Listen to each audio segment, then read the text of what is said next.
bisikan misteri dan mimpi yang mengharuskan seseorang menggali tanah hingga menjadi sebuah gua.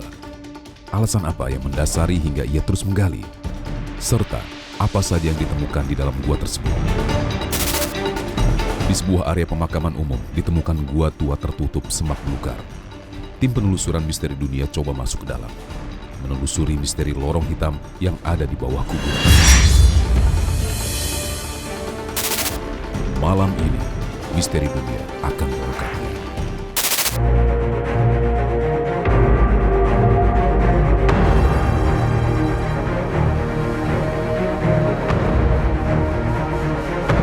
Jika kebanyakan gua ditemukan di perbukitan dan pegunungan, bahkan ada yang sudah terbentuk secara alami. Namun lain halnya dengan sebuah gua di Dusun Tumpang Sari, Desa Jiu, Kutorejo, Mojokerto, Jawa Timur.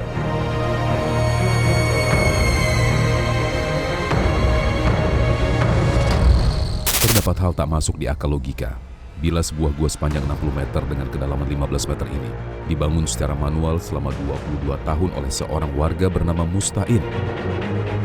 Kisah bermula di tahun 1989. Mustain mendapat isyarat gaib secara terus-menerus saat ia menjalankan puasa mutih selama 40 hari. Tak hanya bisikan misteri bahwa ada sebuah makam di dalam tanah, ia pun mendapat petunjuk lain melalui mimpi untuk segera menggali tanah yang berada di kebun warisan orang tua tersebut.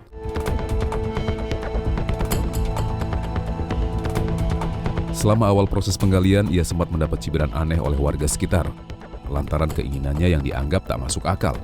Bermodalkan alat sederhana seperti linggis, palu hingga cangkul, Mustain terus menggali gua secara manual. Usaha selama 22 tahun pun tak sia-sia. Yang membuat aneh, bagaimana caranya Mustain ini menentukan titik-titik arah lokasi penggalian. Dan beliau itu dapat semacam kayak wangsit. Nah, terus ditemuin oleh sosok kakek-kakek. Ditunjukin kalau di bawah musola itu ada sebuah kayak tempat pertapaan. Dan disitulah menemukan pertama kali yang dinamakan, kalau di video itu makom ya, tapi aslinya itu adalah sebuah petilasan. Di petilasan pertama kali yang ditemuin oleh Pak Mustain, terus ada beberapa kayak semacam kayak toko atau kayak tiang-tiang empat, terus itu kayak ngikutin sesuatu yang dibisikin gitu. Dalam waktu 22 tahun Pak Mustain itu mengikuti bisikan yang untuk menggali tempat itu.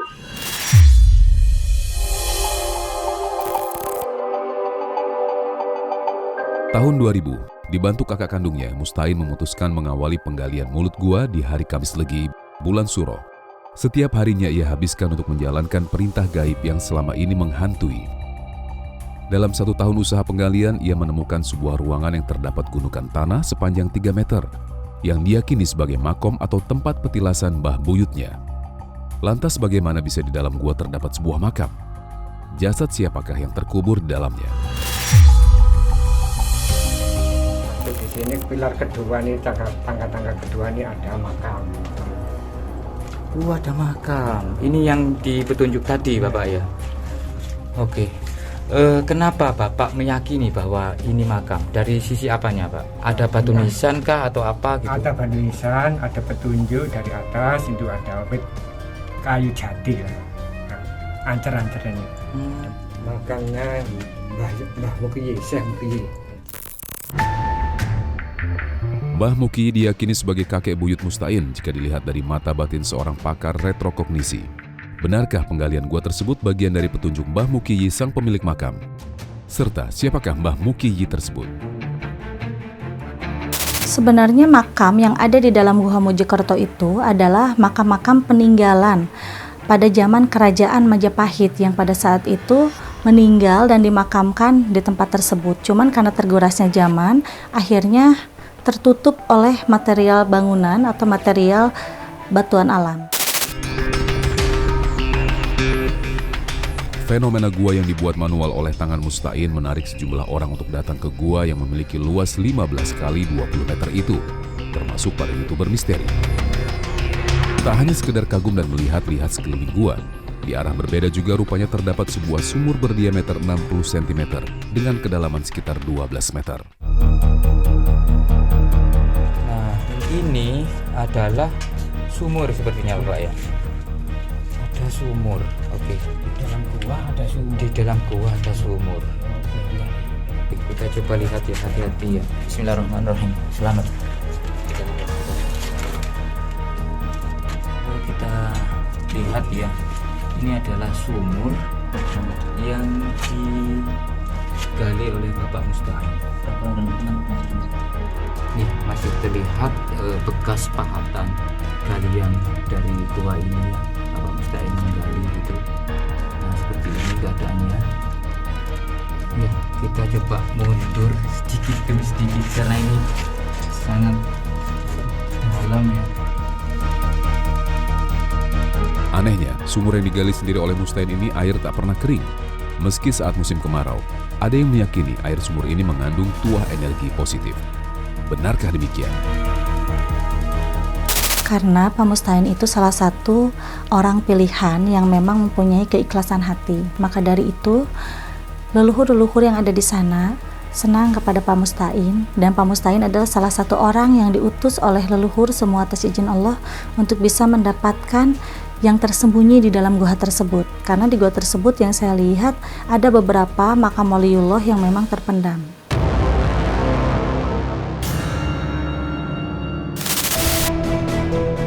Penelusuran ruangan lain yang lebih dalam, aura dirasa sangat berbeda, layaknya seperti memasuki sebuah dimensi lain. Ruangan ini memang sengaja dibuat sebagai mushola keluarga, juga para tamu pengunjung Gua Tiban yang ingin menunaikan sholat. Terdapat juga beberapa gundukan tanah yang didesain seperti tempat duduk, berhias lafal tauhid di sekeliling dinding gua. Tempat ini memang banyak dipakai tamu yang sengaja datang untuk melakukan tirakat dan semedi. Jujur kami udah takut nyampe sini Pak. Beneran. Karena beda sudah, alamnya beda ini nyampe sini. Kayak semacam nembus dimensi lain gitu. Ini, oh kenapa dibentuk seperti ini Pak? Nggak tahu. Tiba-tiba Ya, kayak ada semacam gerak. dorongan nih, ada dorongan seperti itu. Di waktu gali tangan Bapak seperti bergerak sendiri gitu ya Pak. Ya apa aku merinding. Aku kalau udah flashback ke situ nih, dari sini merinding ya Pak. Aku ngomongnya dari sini loh padahal. Kayak sampai segini loh aku merinding. Aku tuh ngerasa padahal aku masuk di tempat lain itu berdua, seakan-akan di dalam rumah. Padat itu padat. Ya mungkin karena banyak pengunjung. Banyak sekali yang ingin diberikan pesan oleh yang ada di dalam sana, karena pesan-pesan tersebut mengandung arti kebaikan, karena harus bisa menemukan hal-hal yang tersimpan yang menjadi rahasia selama ini. Karena kalau yang saya lihat dulunya, tempat itu sebelum dijadikan guha oleh Pak Musta'in, itu adalah tempatnya bersemedi para orang-orang sakti di zaman dahulu.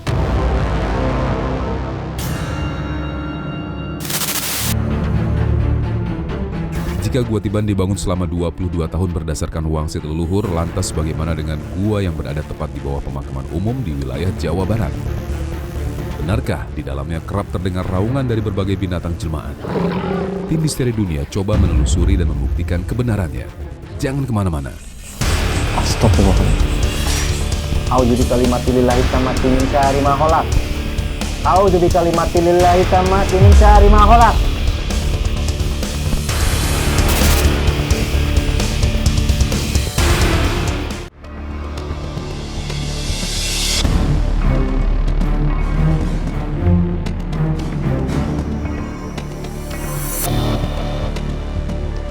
Bogor memang kaya akan kisah mistis. Cerita kerajaan Pajajaran, tuah makam keramat, situs megalitik tertua hingga pernikahan dengan sebangsa jin tersebar luas namun penuh misteri di sini. Seperti di desa Ciangsana, Kecamatan Gunung Putri, Bogor, Jawa Barat, banyak warga tak menyangka bila di wilayahnya terdapat makam keramat yang di bawahnya terdapat lorong gua tua. Lokasinya masih cukup misterius dan sohor akan hal kliniknya. Sampai saat ini, jarang ada orang yang berani untuk mendatangi lokasi tersebut. Mitos berkembang jika penunggunya pernah menampakkan diri berbadan besar penuh bulu atau yang biasa dikenal dengan nama genderuwo. Begini kesaksiannya. Jadi ada genderuwo itu suaranya mah tadinya mah kayak kucing, meong meong gitu. Pas udah lama-lama besar suaranya itu, serem suaranya. Jadi ibu takut itu, matanya aja sampai segede-gede senter. Cuman kukunya tajam, dia mah kukunya pada tajam-tajam.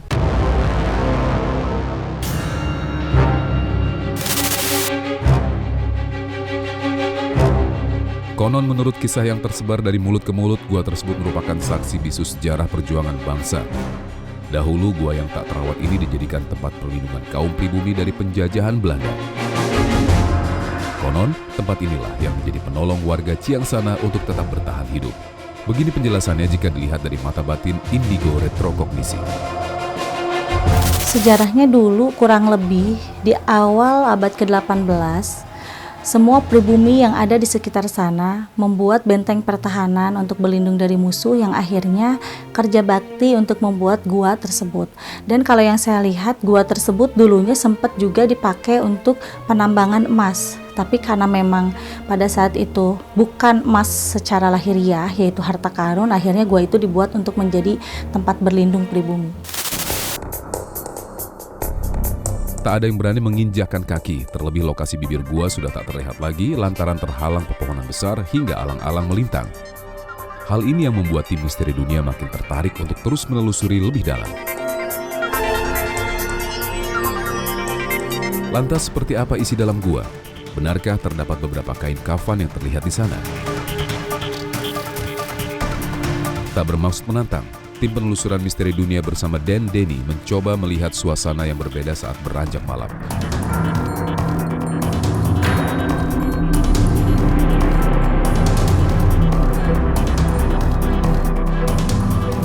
Benturan aura mistis terasa begitu kuat ketika pertama kali melangkah menuju lokasi yang dikenal wingit itu. Gimana? Aduh, jalurnya tuh benar-benar sangat-sangat tidak terawat. Sabar ya Allah. Ini bibir di mana? Aduh, goa itu.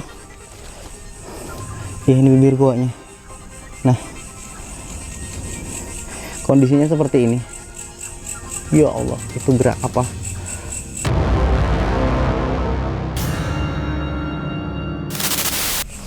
Astagfirullah. Ya Allah.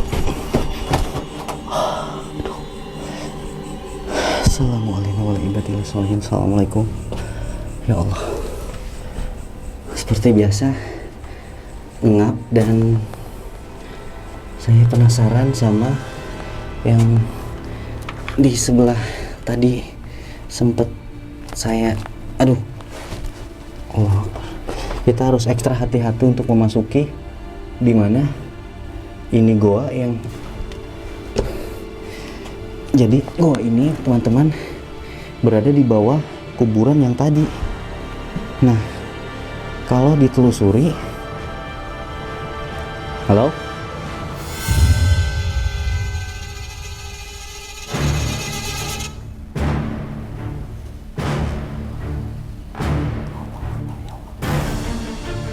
Astagfirullahaladzim. Oh, suaranya seperti desisan ular.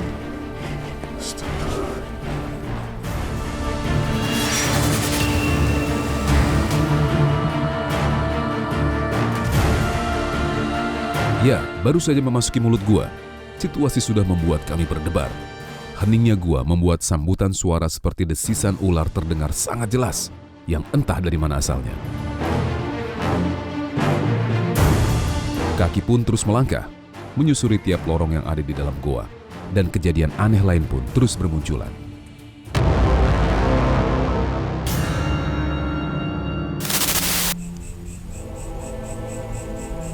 Ada yang dengar sesuatu. Saya mendengar sesuatu.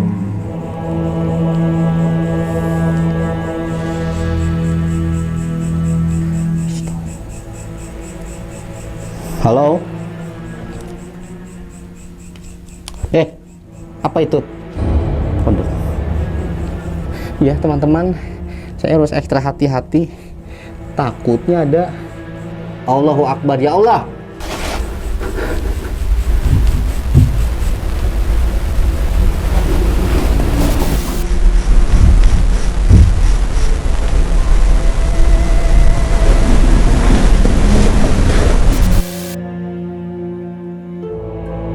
Udara yang terbatas membuat tim penelusuran misteri dunia, Dendeni mencoba berdiam diri sambil menenangkan aliran napas yang sudah mulai tak menentu. Setelah 3 uang, situasi ini sekaligus dimanfaatkan untuk mencoba pembuktian. Dan inilah yang terjadi.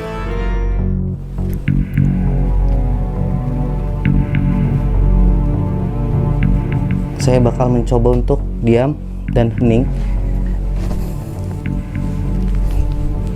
Di sini kelihatan nggak sayanya? Jadi, nah di sini kali, di sini deh. Semoga kelihatan ya. Atau terlalu gelap ya. Allahu Akbar.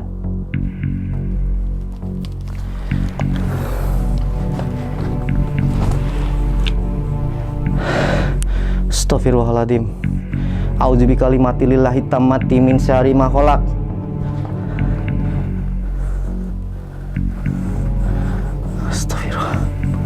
Astagfirullahaladzim. Ada yang nipuk.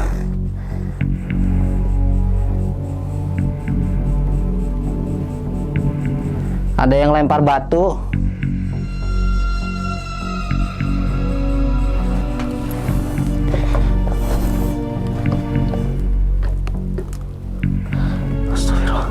Astagfirullahaladzim. A'udzu bikalimatillahi tammati min syarri ma khalaq. A'udzu bikalimatillahi tammati min syarri ma khalaq. Baunya, ya Allah, baunya kapur baru seperti orang meninggal.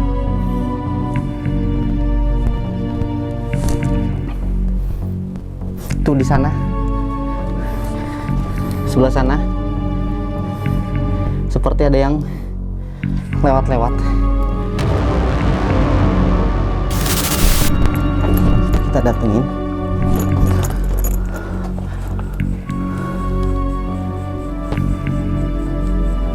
Halo. Jadi malam ini kita nggak bisa menemukan. Ya Allah, kaget saya.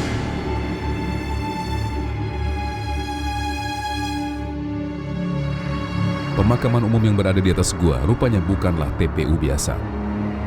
Berjarak 200 meter dari mulut gua terdapat sebuah makam yang memiliki ukuran tak wajar, yakni sepanjang 7 meter. Dengan ukuran yang berbeda dari makam pada umumnya, membuat banyak orang sengaja datang hanya untuk meminta sesuatu. Terlebih, beberapa pusaka yang ditemukan dipercaya datang dari makam tersebut. Iya, pusaka dari dulu ini, dari zaman Parurah Arman ini. Apa itu? Iya, ini mah si Mbah ini, ini yang ngisiinnya Mbah kakek-kakek. Di dalamnya? Iya, di dalamnya kakek-kakek, jenggotnya segini nih. Ya Allah. Iya, makanya. Dia mah nggak sembarangan, naruhnya juga nggak sembarangan ini mah. Kalau untuk menurut penglihatan saya, itu bohong. Itu hanya meramaikan saja. Sebenarnya orang-orang yang bertirakat di sana belum pernah ada yang mendapatkan benda pusaka. Lantas, siapakah sebenarnya yang ada di makam panjang tersebut? Benarkah merupakan jasad orang yang dahulunya memiliki kesaktian? Dan kenapa makam tersebut begitu panjang? Sebenarnya makam 7 meter itu bukan makam jasad ya, tetapi itu adalah tempat yang dimana pada masa itu banyak benda-benda pusaka dan benda-benda berharga yang memang dikubur di tempat itu, yang akhirnya orang lain mengartikan bahwa itu adalah makam orang sakti karena memang panjangnya itu 7 meter. Padahal itu adalah tempat penimbunan harta-harta berharga pribumi di masa lalu. Allahu Akbar, ya Allah. Cahaya apa tadi? Makam yang tidak diketahui identitasnya ini sangat dihormati warga sekitar dan dipercaya dahulunya sebagai kuburan tua sesepuh desa. Banyak orang yang berziarah ke makam ini mendoakan hingga membawa sesaji untuk kelancaran sebuah keinginan. Di sini tadi siang saya melihat ada sesaji yang dibawa oleh warga. Nih, ini sesajinya. Jadi sesaji ini teman-teman, ini bekas untuk mungkin persembahan apa, atau mungkin ada warga atau mungkin tradisi sini, saya kurang paham. Allahu Akbar. Ya Allah.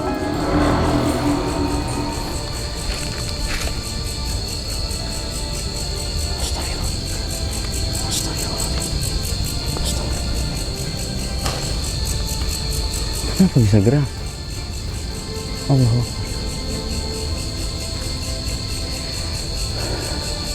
Langsung deh, langsung merinding seperti ini.